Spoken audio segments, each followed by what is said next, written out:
talking cricket was right!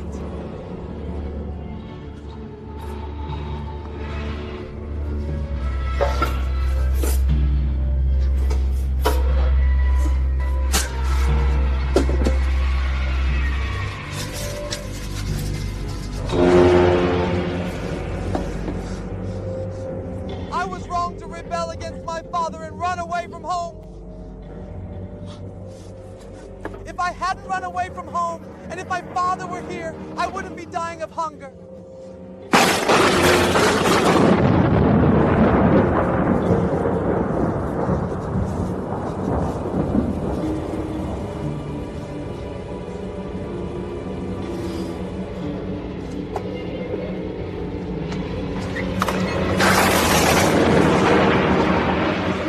Oh, what a terrible illness hunger is!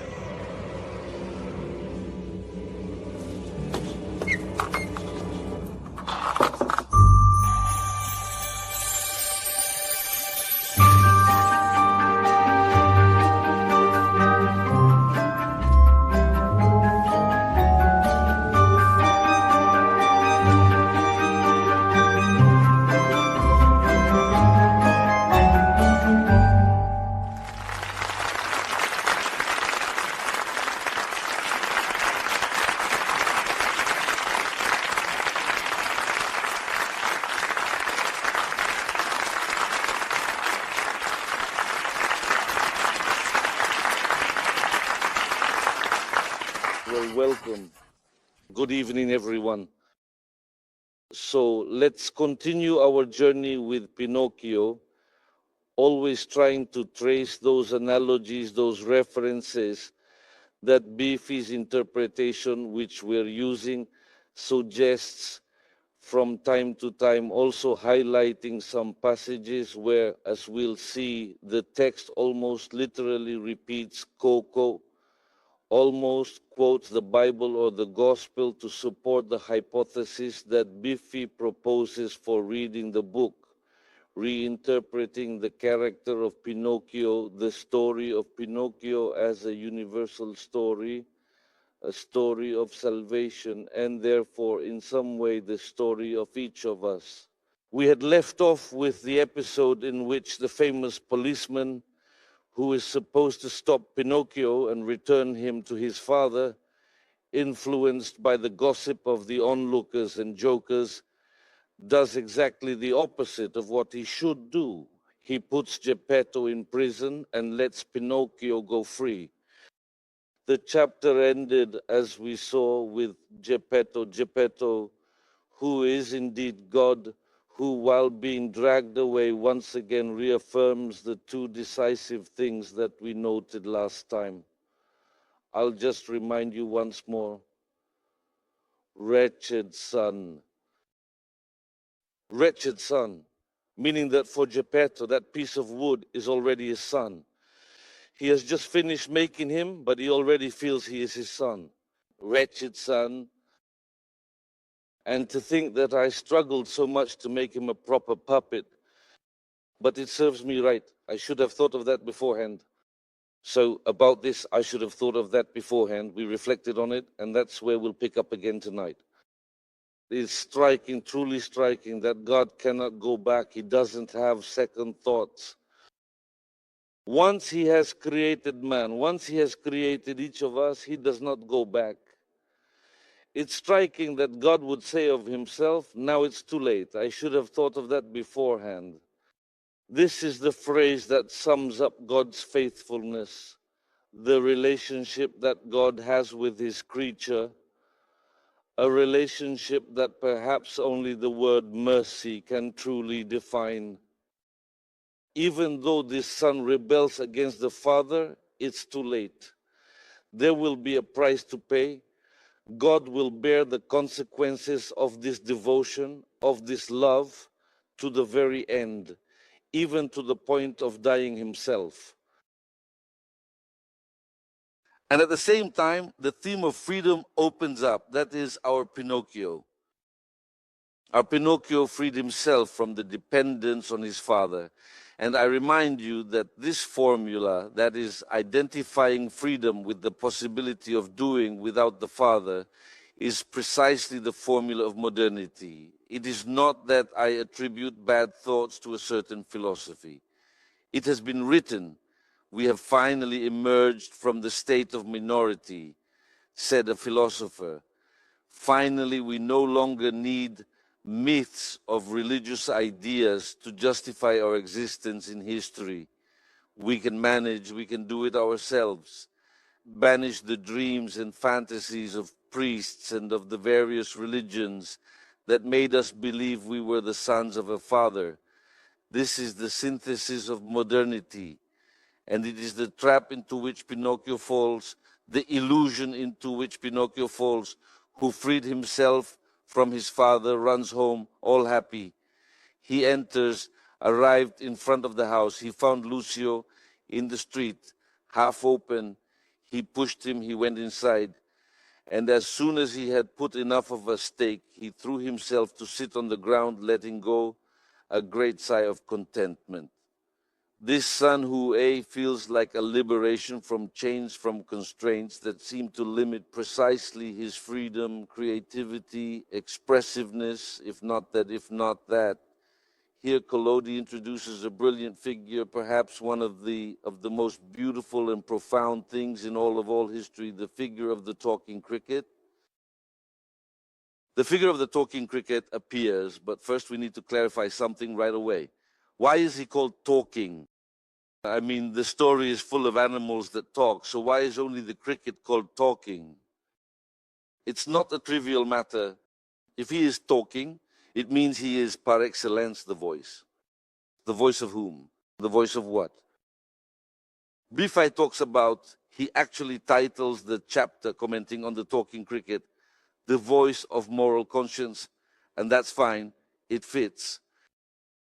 But maybe we can say something even clearer, even truer, because the term moral conscience always tends to bring to mind, in the word itself, a bit of a moralistic echo, a kind of resonance that lingers, doesn't it? At least in our tradition, in the Catholic tradition of a province like Bergamo, the word moral brings to mind rules, boundaries, behaviors that one must... No, that's not what this is about. In fact, it occurs to me that in the very same years when Pinocchio was published, another so-called children's book was also published. I think 3 years later, in 1886, and that one is unbearably moralistic to the point of being too much to take. It was called Heart, written by a certain Edmondo de Amicis, to whom, alas, 3/4 of Italy's elementary schools have been dedicated. That one really is cloying, so much so that it never made it beyond Italy's borders. Nothing compared to the fame, reach, and renown of Pinocchio, which, as I recall, is said to be the second most translated book in the world after the Bible. Heart stayed here among us. No one reads it anymore, thank God. That book is truly full of moralism, a sickly sweet moralism, because its purpose was to raise a generation of Italians. Now that Italy had been made, it was necessary to make Italians and teach them love of country, sacrifice, homeland, and family. Pinocchio, on the other hand, no. It's true that the talking cricket reminds us, nowadays we see it, as a guide for how to behave. But the talking cricket is that image and likeness of God with which God created us. Pinocchio manages to break free from his father, but the father, well, you can never really break free completely, because even if you deny everything you want, something always remains, because it's in your very nature. The talking cricket is the image with which we are made, with which we came into the world, and with which God created us. It's more than just... Yes, it's also the moral conscience, but if I had to choose a term, I prefer to say that the talking cricket is the heart of man, his deepest nature, which in some way keeps demanding answers to certain questions. The heart of man, the reason, if you like, also the reason of man, or the soul, or the spirit. In short, call it whatever you want. But as we've already said from the very beginning of Pinocchio, Life is like this. Life presses on, life wounds. Life is also made up of pain. It's made up of beautiful, good things that nonetheless come to an end. It's made up of contradictions. It's made up of an infinite and immense longing for good. This is the heart of man, and this is the voice that gives voice to the talking cricket. That's why the talking cricket cannot die. Just think, what an incredible stroke of genius. Pinocchio kills him. He throws, now we'll see, he throws a hammer at him. He's left splattered on the wall. But no, he will reappear in different forms throughout the story because that voice cannot be killed. It truly cannot be forgotten. It remains because it is in human nature to be made this way. Let's see what happens. That happiness with which our Pinocchio had deluded himself into thinking he was finally free didn't last long, because he heard someone in the room go cree, cree, cree. "Who's calling me?" said Pinocchio, all scared. "It's me." Pinocchio turned around and saw a large cricket slowly climbing up the wall. "Tell me, cricket, who are you?" "I am the talking cricket, and I have lived in this room for more than 100 years. This definition alone would be enough to support the interpretation I mentioned to you. What does it mean that he has lived in this room for more than 100 years? That is, it's a numerical way of saying forever, always, you know. I have existed since the very moment God made the world and created things. I have been here. I am that profound and divine imprint, that mystery to which in any case all things ultimately refer back, always and forever. All things, and even more so, you child of God, all things have within themselves this power as a sign, this ability to draw you in and call you back to the infinite, to the eternal. That is me. I am this voice. I am your heart, your desire. In short, precisely what makes you different from your cat and your dog, what makes a man a man. And Pinocchio replies, "Today this room, the room is clearly the world, this room is mine. And if you really want to do me a favor, leave right now without even looking back." "I will not leave here," replied the cricket, "until I have told you a great truth. Tell me and make it quick." Woe to those children who rebel against their parents and capriciously abandon their family home. They will never find happiness in this world, and sooner or later they will bitterly regret it. So they will never find happiness. Let's read this as a non-moralistic expression. It means they will never know anything about goodness, about true goodness, about the goodness of life. They will never truly know what it means to love, to rejoice, or to suffer. They will understand nothing of what surrounds them, nor of themselves. This is what goodness is. They will never find happiness in this world. And Pinocchio replies, "Sing all you want, my cricket, however you like. But I know that tomorrow at dawn, I want to leave this place, because if I stay here, what happens to all the other boys will happen to me too. That is, they'll send me to school, and whether I like it or not, I'll have to study. And to tell you the truth, I have no desire to study at all. And I have much more fun chasing butterflies, climbing trees, and taking baby birds from their nests." So, Pinocchio, when confronted with the depth of his desire, what does he say? How does he respond? He responds the way we all do, normally, ordinarily, because everyone understands that listening to that voice would, in fact, require a significant effort. An effort, in other words, a sacrifice. And here we would really need to say a lot, because it seems to me that this issue, the idea that being true, being oneself, being faithful to your own heart, to your own nature, to your own desire, realizing that being faithful comes at a cost, that it takes effort, and that without effort you really achieve nothing. Without work you achieve nothing, is, in my opinion, the great limitation of modern education. Because after all, we see it. How how much confusion there is about this. How many times we have to realize, at least we teachers often do, that for mothers especially, wanting what's best for their children seems to mean sparing them any effort and any pain.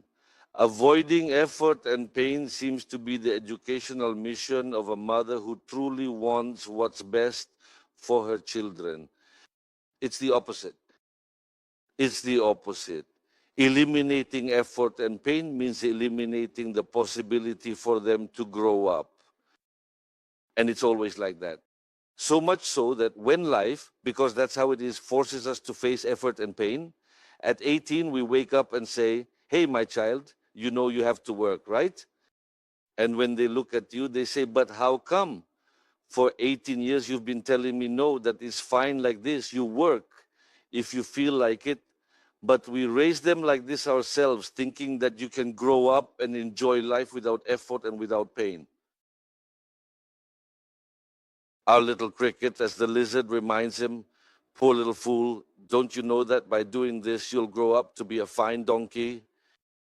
But do you realize that what you're describing is the life of beasts, is the life of animals? It's the animal that follows its own instinct, its own momentary pleasure without purpose, without ideals, without reason, in other words, without effort, at least apparently. Be quiet, you wretched cricket of bad luck, shouted Pinocchio. But the cricket, who was patient and philosophical, instead of taking offense at this impertinence, continued in the same tone of voice. But what if you don't like going to school? We will later see with the alphabet book the story of school, because here school is clearly the effort to understand, the effort to learn how to live, to learn things in their truth. But if you don't like going to school, why don't you at least learn a trade? Because the other school of life, if it isn't study, that is thinking, is the relationship with things. That too teaches, which is another tragedy of today, by the way. Even work is no longer an opportunity for education. Not even workplaces educate anymore. And maybe we should talk about that at least as much as we talk about the crisis in education, but let's leave it at that. He asked him, but why don't you at least go to work so you can honestly earn yourself a piece of bread? Pinocchio's answer, do you want me to tell you? Replied Pinocchio, who was starting to lose his patience. Of all the jobs in the world, there's only one that truly suits me. And that would be eating, drinking, sleeping, having fun, and living the life of a vagabond from morning till night. Exactly. And an animal with no direction, no ties, no relationships, no responsibilities. Just so you know, the cricket insists, said the talking cricket with his usual calm. Everyone who chooses that kind of life almost always ends up in the hospital or in prison. Be careful, Pinocchio, because a life like that is harmful. You're only hurting yourself. To forget or deny your own origins and your own destiny means truly living like an animal, and inevitably you end up hurting yourself both in body and in spirit. Now, I don't want to make a list which might sound a bit moralistic, but what comes to mind is a whole generation from drugs on down that is hurting itself, really harming their own bodies. Diseases that were once unknown are now spreading among our young people, who perhaps no longer harm others as they did in the past, but instead experience this discomfort, this struggle, or this malaise as harm they inflict upon themselves. Either in the hospital or in prison, sick in body or in spirit, or both at the same time. Watch out, you jinxed cricket. If I lose my temper, you'll be in trouble. Poor Pinocchio, you really make me feel sorry for you. And why is that? Because you're a puppet. And even worse, because you have a wooden head. You just don't want to understand. At these last words, Pinocchio jumped up, furious, and grabbing a wooden mallet from the bench, he hurled it at the talking cricket. Maybe he didn't even think he would hit him, but unfortunately he struck him right on the head. So much so that the poor cricket barely had time to chirp "cree cree" before he fell down. And then he stayed there, lifeless and stuck to the wall. Exactly a death, an apparent death, fortunately. We can delude ourselves into thinking we've silenced our conscience. That image that the Father, our Creator, has imprinted upon us. But this conscience will return again and again. There's a phrase that comes to mind from Kafka, I think, which says that not even the wildest upbringing, not even in the most twisted, most distorted situation, not even the wildest education can tear from a man's heart this need, instead, for goodness, for happiness, which returns and will return, thank God, continually. The interesting thing is that having abandoned the father, having fled from the paternal home, having at least momentarily silenced, practically pinned to the wall, the voice of conscience, what happens then?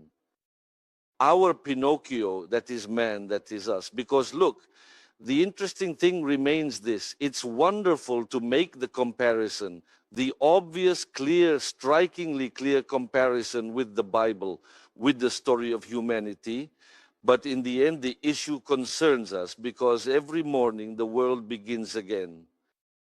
Every morning the universe starts over with us and for us.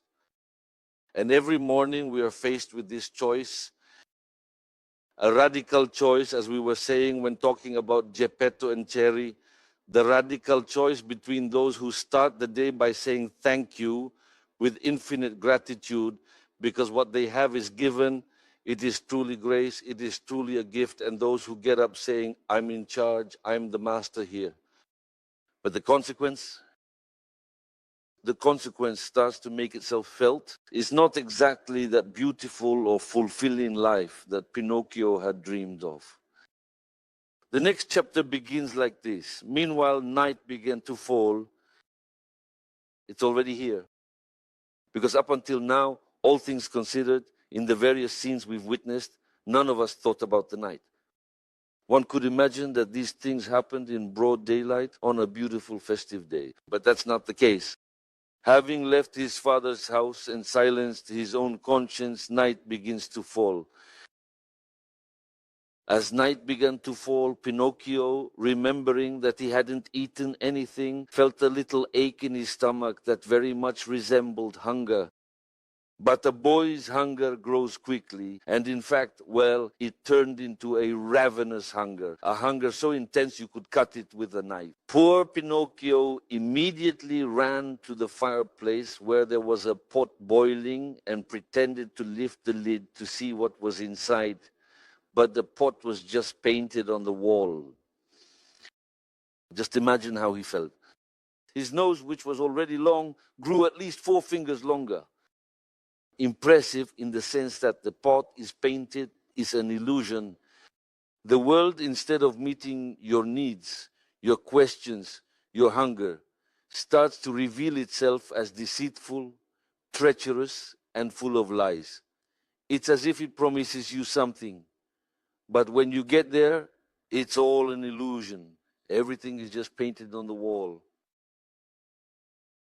But he's still hungry. He doesn't understand, doesn't know, doesn't remember, or doesn't want to remember that it's hunger for his father's house. But for now, it's just hunger. So he started running around the room, rummaging through all the boxes and cupboards, looking for a bit of bread, maybe some stale bread, a crust, a bone left for the dog, a piece of moldy polenta, a fish bone, a cherry pit.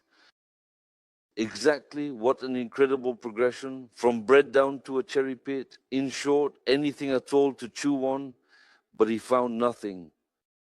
Absolutely nothing, truly nothing. Terrible nothingness. Nothingness is the final word when God is absent.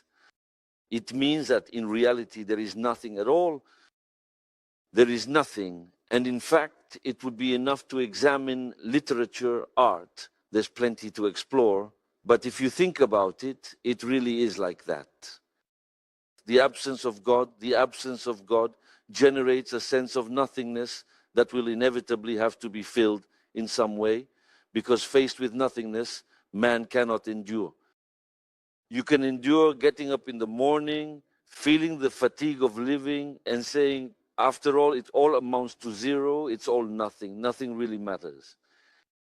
Women don't matter, children don't matter, affections don't matter. There's no future, no good, no greatness. There's nothing. Nothing is true.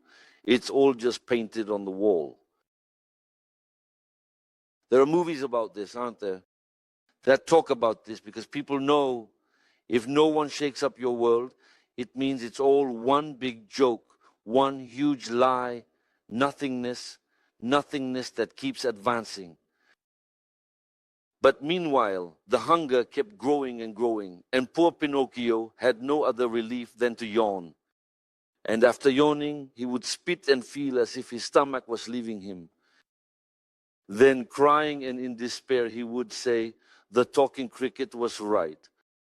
I was wrong to rebel against my father and run away from home. If my father were here, I wouldn't be dying of yawns right now." What a terrible illness hunger is. And here the reference is so explicit, you can really feel it, right?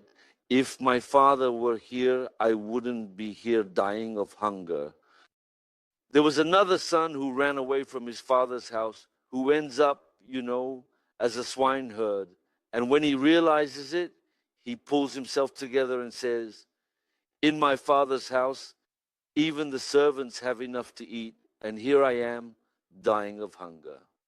Identical, exactly the same. And here I am, dying of hunger. There would be a possibility to be serious, to be honest with this judgment that arises, with this need that becomes clear. But instead, our Pinocchio will try another path. But we'll see that after the commercial break.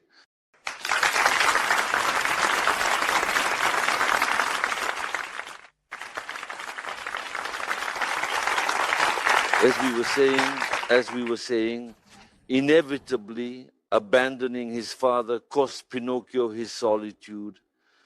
Night begins to fall, and he feels hunger, in perfect analogy with the gospel episode of the prodigal son.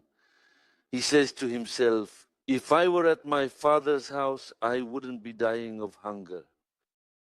He could repent, he could draw the consequences from this judgment he makes about himself and the choices he has made.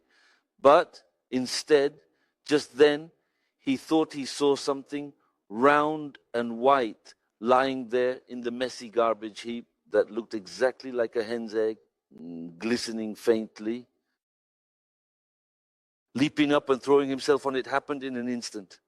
It really was an egg. The puppet's joy is impossible to describe. You have to imagine it for yourself. Almost believing it was a dream, he turned the egg over and over in his hands, touched it, kissed it, and as he kissed it, he said, "And now, how should I cook it? I'll make an omelette. No, it's better to cook it in a pan. Or maybe it would be tastier if I fried it in a pan. Or perhaps if I cooked it to drink like a soft-boiled egg. No, the quickest way is to cook it in a dish or a small pan. I'm too eager to eat it." A terrifying description of what a man's life can become when he gives up. When he gives up living up to his own desires, just think, he ends up settling for whatever he finds on the garbage heap. Because that's where he goes to get the egg, on the garbage heap. And not only that, caught in the middle of all the filth, he grabs something that seems like it could satisfy him, and he worships it, This egg is the golden calf. It's what the Bible calls an idol. Why? Because it works like this.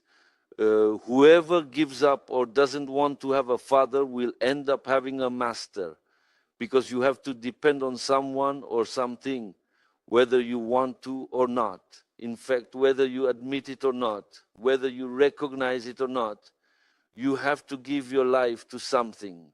You'll give it to God, or you'll give it to some other God, which in place of the true God, the Bible calls an idol. And you expect happiness, all the happiness possible, an indescribable joy that you have to be able to imagine for yourself. He touched it and kissed it, kissed it.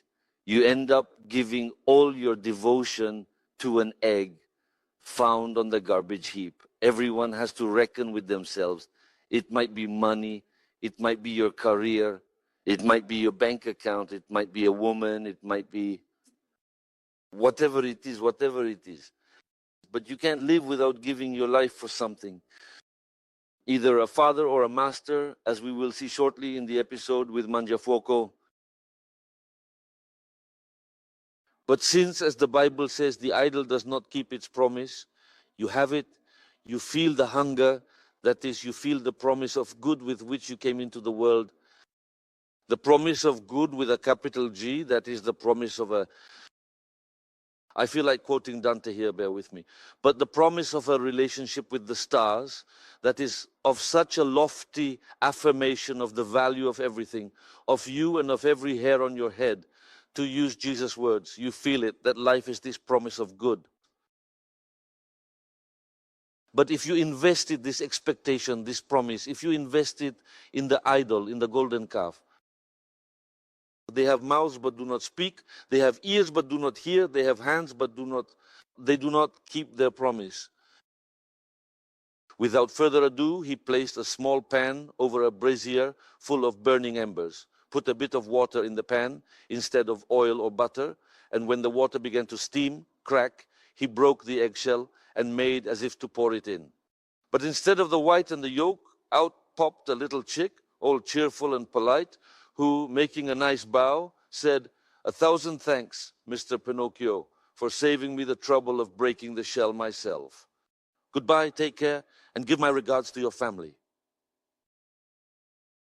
Even here, it's even worse than the painted pot on the wall, because this really looked like a real egg. But the more Pinocchio invests in the hope of something good, the more burning and bitter his disappointment becomes. The chick scurries away.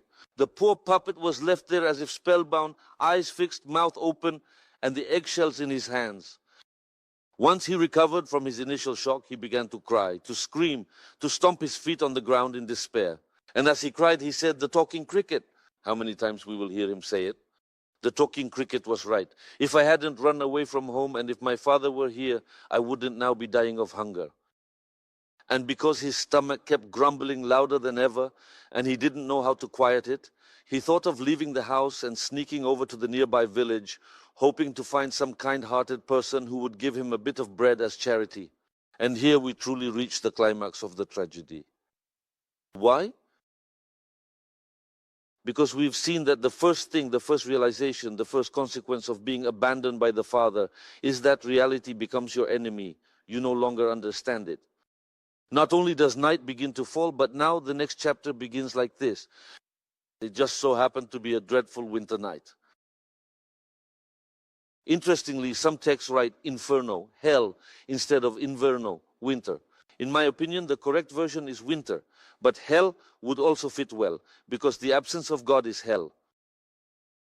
There was loud thunder, lightning flashed as if the sky were catching fire, and a harsh, blustery wind, whistling furiously and raising a huge cloud of dust, made all the trees in the countryside creak and groan. Night, winter, cold, storm, lightning. The world has truly changed. Nature, but not nature-y. Nature, mountains, postcard. Nature, things, reality. It turns against you. You can no longer feel it as a friend. And you can no longer feel the circumstances you're given to live as friendly either. Pinocchio was very afraid of thunder and lightning. However, his hunger was stronger than his fear. So he left the house and running at full speed with 100 leaps, he reached the village with his tongue hanging out and panting like a hunting dog. But he found, just think what the world becomes. The world meaning your village, your family, living together with others, if God is not there, it turns out like this. It almost inevitably becomes like this.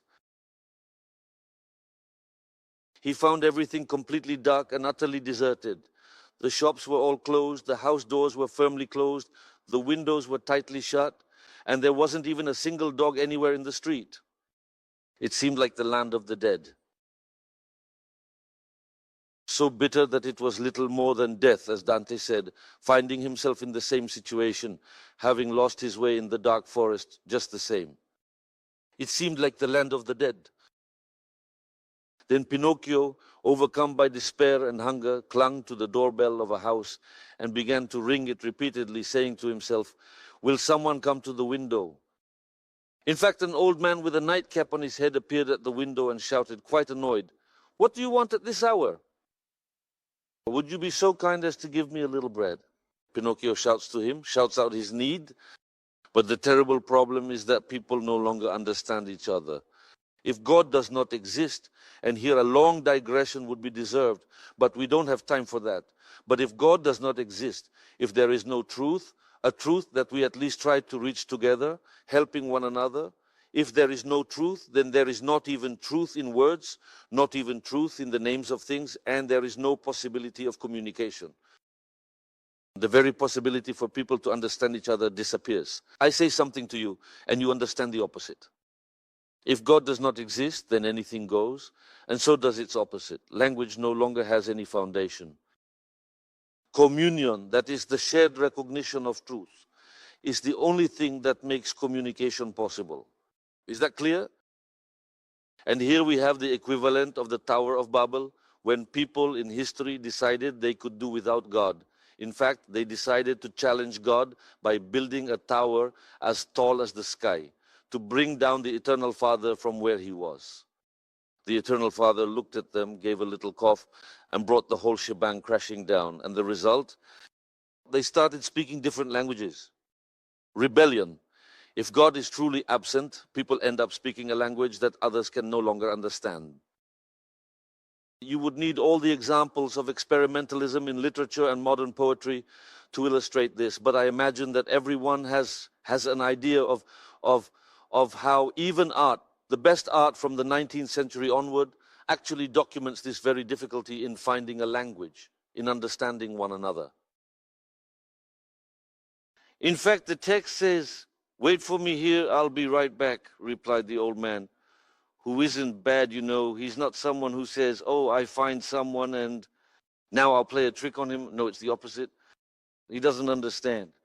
Thinking he was dealing with one of those mischievous boys who have fun at night ringing doorbells to bother decent people who are sleeping peacefully. What does he do? After half a minute, the window opened again, and the same old man's voice shouted, "Pinocchio, come closer, hold out your hat."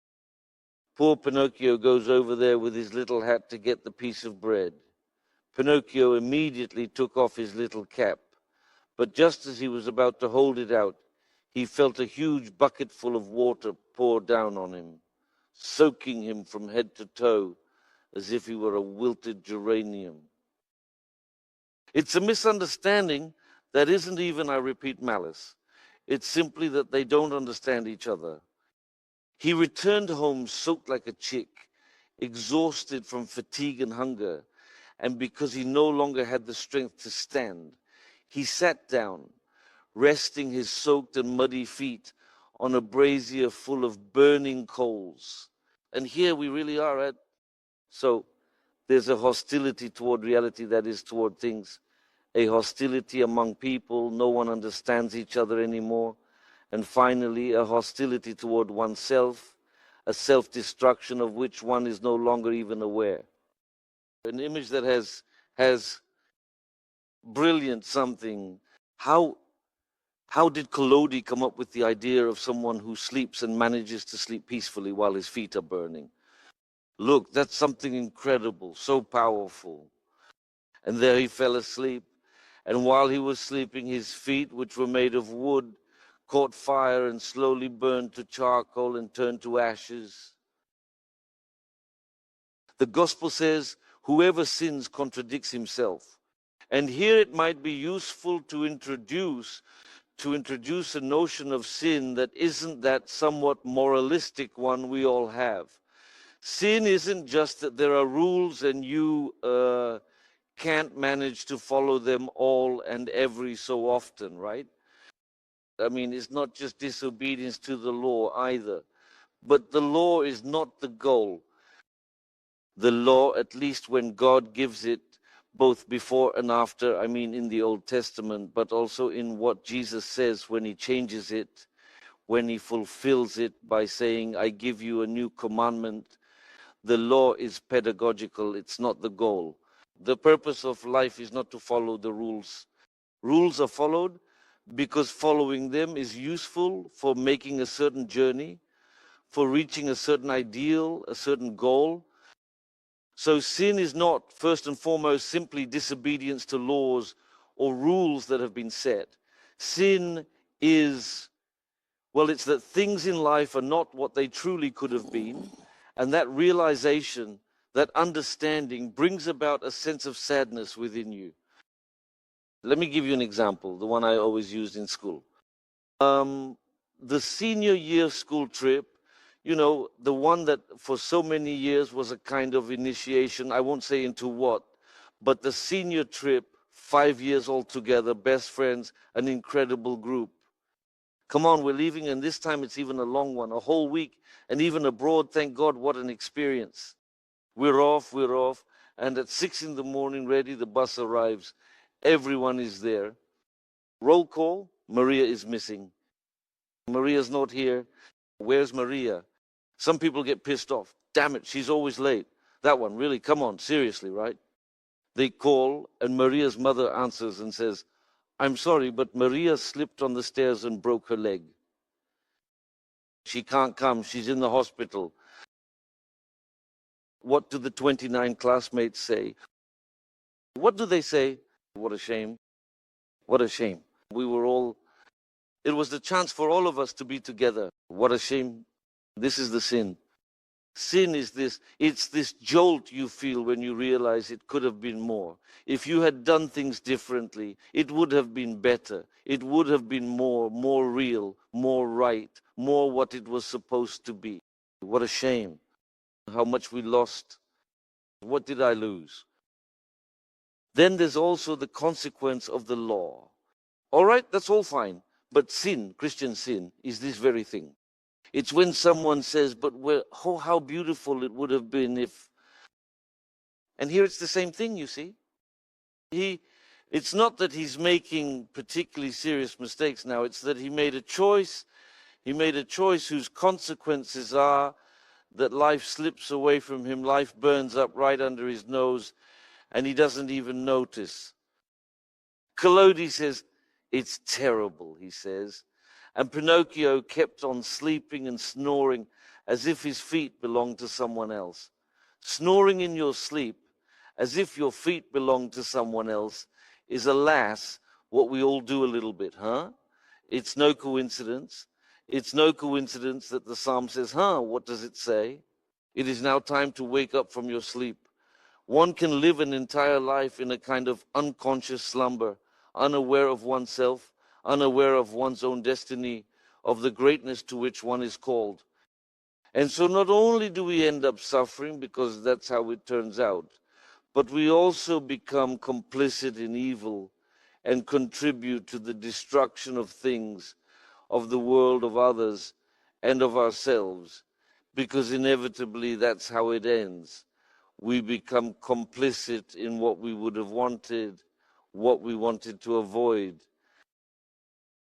But if this is our condition, and here comes the marvelous turning point, if this is our condition, that is, if we risk spending our lives, our youth, a year, well, everyone can do their own math. If it's possible to live while sleeping, sleeping while our feet are burning, while life slips away and slips away for nothing, truly burned up in smoke, vanishing into thin air. But you sleep, and you don't even realize it. What can set everything in motion again? What can get things going again? Your life, if you're asleep. only someone who comes into being or arrives, only an event, only a there it is, truly a presence. Only a real, tangible presence can truly do this. Knock, knock. Someone unexpectedly knocks at your door, and then suddenly you startle. You wake up feeling a rush of surprise and confusion. You wake up and the first thing you do, who is it? Well, this is what God always does, because he has many ways of knocking. Sometimes he knocks physically. I could tell you the day, the hour, the place, and the face I saw when I opened the door. And because of what happened afterward, I can say today that on that day, God knocked at my door because of what happened afterward. Because there are encounters, relationships, opportunities, events that end up bearing such incredible fruit, such an amazing outcome, that you realize whoever set them in motion really saw far ahead. Someone needs to come and get us. When we're in such a state, someone has to come and get us. And for me, this image of Geppetto, who at the break of dawn, finally Pinocchio woke up because someone had knocked at the door. I repeat, every day we risk falling asleep.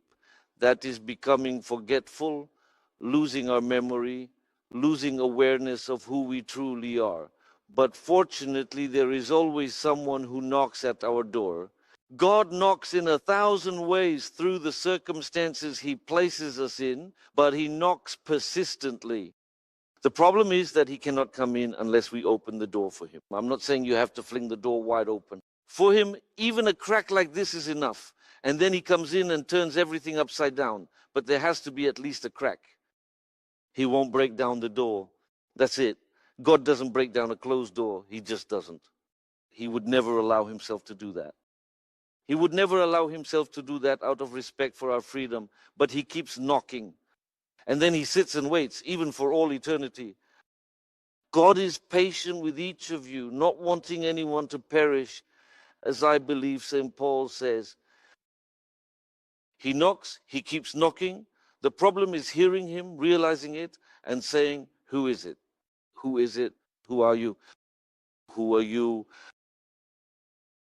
But if we live like this, if in the morning when your wife makes you coffee, or you go to school and see 30 students, or you run into your colleague, if we had this question in our eyes and in our hearts, who are you really? Who is knocking at my door through those 30 students? The wife bringing coffee, the colleague who tells you off.